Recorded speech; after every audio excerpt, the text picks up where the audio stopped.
नमस्कार दोस्तों, मोदी सरकार ने इस देश के मध्यम वर्गीय परिवारों को महंगाई की एक और चपत मारी है। मगर चाहे महंगाई का मुद्दा हो, चाहे गौतम अडानी का मुद्दा हो, जिस पर प्रधानमंत्री पूरी तरह से रक्षात्मक मुद्रा में हैं, मोदी सरकार के पास सिर्फ एक समाधान है, राहुल गांधी पर हमला किया जाए। और आज एक बार फिर स्मृति ईरानी मैदान में उतर गई राहुल गांधी पर हमला बोलने के लिए, उनके परिवार पर हमला बोलने के लिए। और उन्होंने क्या क्या कहा कुछ देर बाद।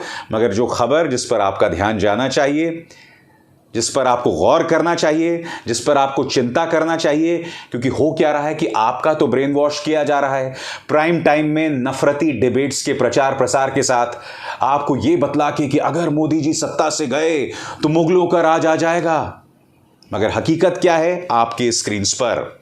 एसबीआई इंटरेस्ट रेट आज से और महंगे हुए सबसे बड़े बैंक के कर्ज और ग्राहकों को इससे जबरदस्त नुकसान होने वाला है। दोस्तों, सबसे पहले मैं आपको बतलाऊंगा, स्टेट बैंक ऑफ इंडिया के दो रेट्स हैं और उन दोनों रेट्स को बढ़ाया गया है, जिसकी वजह से आपके ईएमआई रेट्स भी बढ़ने वाले हैं। खबर क्या है पढ़ के सुनाना चाहता हूं। देश के सबसे बड़े बैंक एसबीआई ने आज से अपनी ब्याज दरें बढ़ा दी हैं। ब्याज दर यानी इंटरेस्ट रेट बढ़ा दी है।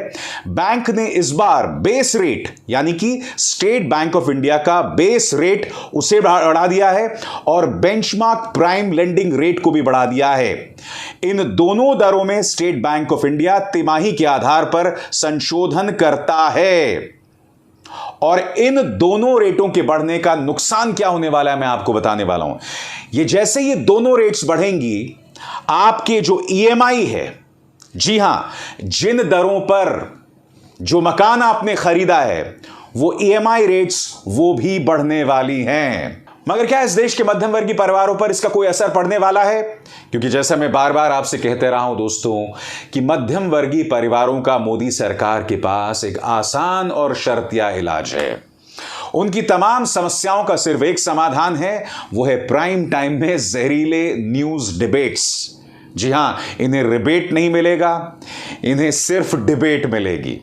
और इस मौके पर स्मृति ईरानी एक बार फिर मैदान में उतरी हैं।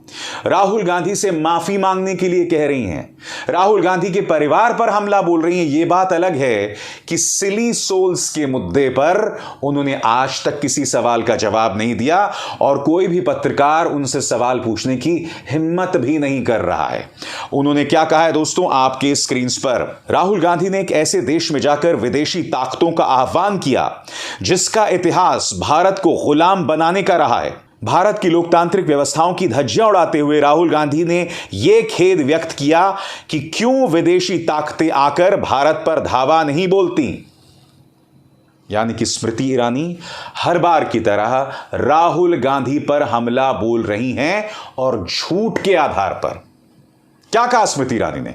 स्मृति ईरानी ने कहा कि राहुल गांधी क्यों विदेशी ताकतों को आह्वान कर रही हैं कि वो भारत पर हमला बोलें। ऐसा तो राहुल गांधी ने कभी नहीं कहा।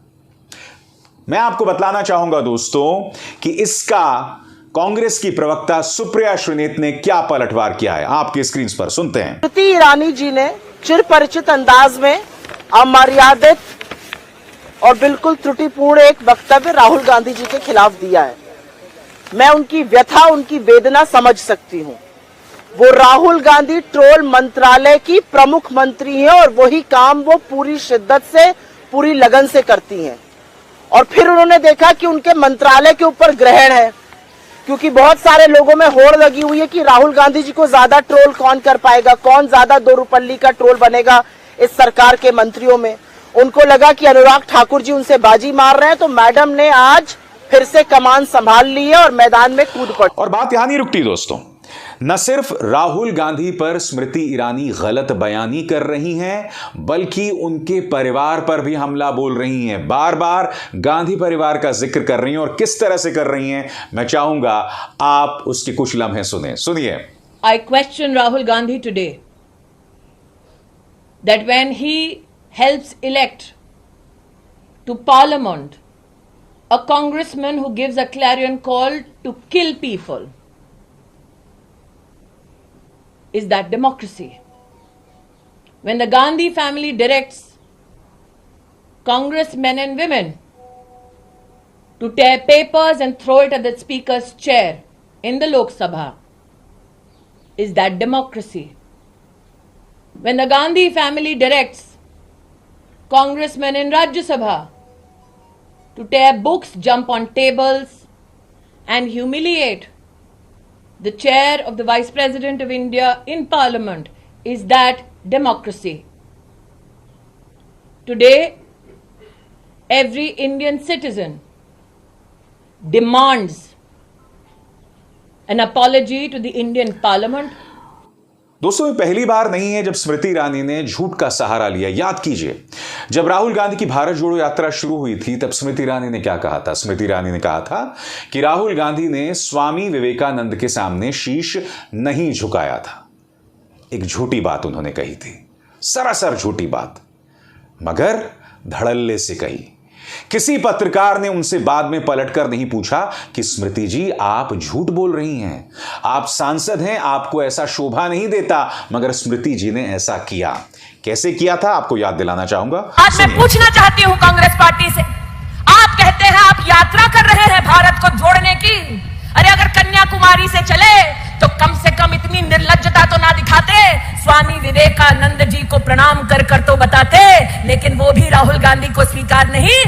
और यह पहली बार नहीं है, आपको याद होगा संसद के अंदर झारखंड में राहुल गांधी ने एक बयान दिया था, उसे तोड़ मरोड़ कर पेश करना और यह कहना कि राहुल गांधी ने दुनिया भर के लोगों को आमंत्रित किया है कि वो भारत में आकर महिलाओं का बलात्कार करें। ऐसा बयान स्मृति ईरानी संसद में देती हैं। क्या यह संसद की अवमानना नहीं है? जबकि राहुल गांधी ने वो बयान ही नहीं दिया था। स्मृति ईरानी ने राहुल गांधी के बयान को तोड़ मरोड़ कर पेश किया था, क्योंकि राहुल गांधी ने साफ तौर पर कहा था कि महिलाओं की सुरक्षा को लेकर जो बुरे हालात हो रहे हैं, इसलिए प्रधानमंत्री का मेक इन इंडिया का नारा बेमानी है, क्योंकि इस देश के अंदर रेप इन इंडिया हो रहा है। उनका बयान यह था, मगर इस बयान को तोड़ मरोड़ कर स्मृति ईरानी ने संसद में पेश किया। इसीलिए कांग्रेस की नेता सुप्रिया श्रीनेत ने कहा कि स्मृति ईरानी राहुल गांधी ट्रोल मंत्री हैं, यानी कि उनका एकमात्र काम है राहुल गांधी को ट्रोल करना और इसके सिवाय कुछ नहीं। मगर आपसे मैं एक सवाल पूछना चाहता हूं। आज आपने स्मृति ईरानी को देखा, पिछले 4-5 दिनों से अनुराग ठाकुर लगे हुए हैं, जो कि देश के सूचना प्रसारण मंत्री हैं। यही नहीं, राजनाथ सिंह ने, याद कीजिए, लोकसभा के अंदर किस तरह से भाषण दिया था उन्होंने, पीयूष गोयल ने राज्यसभा में, और दोनों ने ही संसद के अंदर गलत बयानी की कि राहुल गांधी ने विदेशी ताकतों को आमंत्रित किया कि भारत में आके दखल दें, जबकि देश के सामने कई गंभीर समस्याएं। मैंने अभी अभी आपको बताया कि देश का जो सबसे बड़ा बैंक है स्टेट बैंक ऑफ इंडिया, उसका कर्जा ब्याज दर महंगा हो गया है, आपके ईएमआई महंगे होने वाले हैं। बैंक जो कर्जा देता है वो तमाम रिकॉर्ड्स तोड़ने वाला है। देश में फॉरेन इन्वेस्टमेंट कम हो रहा है, डॉलर के मुकाबले रुपया लगातार कमजोर हो रहा है। ये तमाम समस्याएं हैं जो हमारे सामने मुंह बाहे खड़ी हैं, मगर इस सरकार के पास ध्यान भटकाने के लिए सिर्फ एक ही समाधान है, और वो है राहुल गांधी, और उसके अलावा कुछ नहीं, जो अपने आप में कितनी दुर्भाग्य की बात है। दोस्तों, अभिसार शर्मा को दीजिए इजाजत। नमस्कार।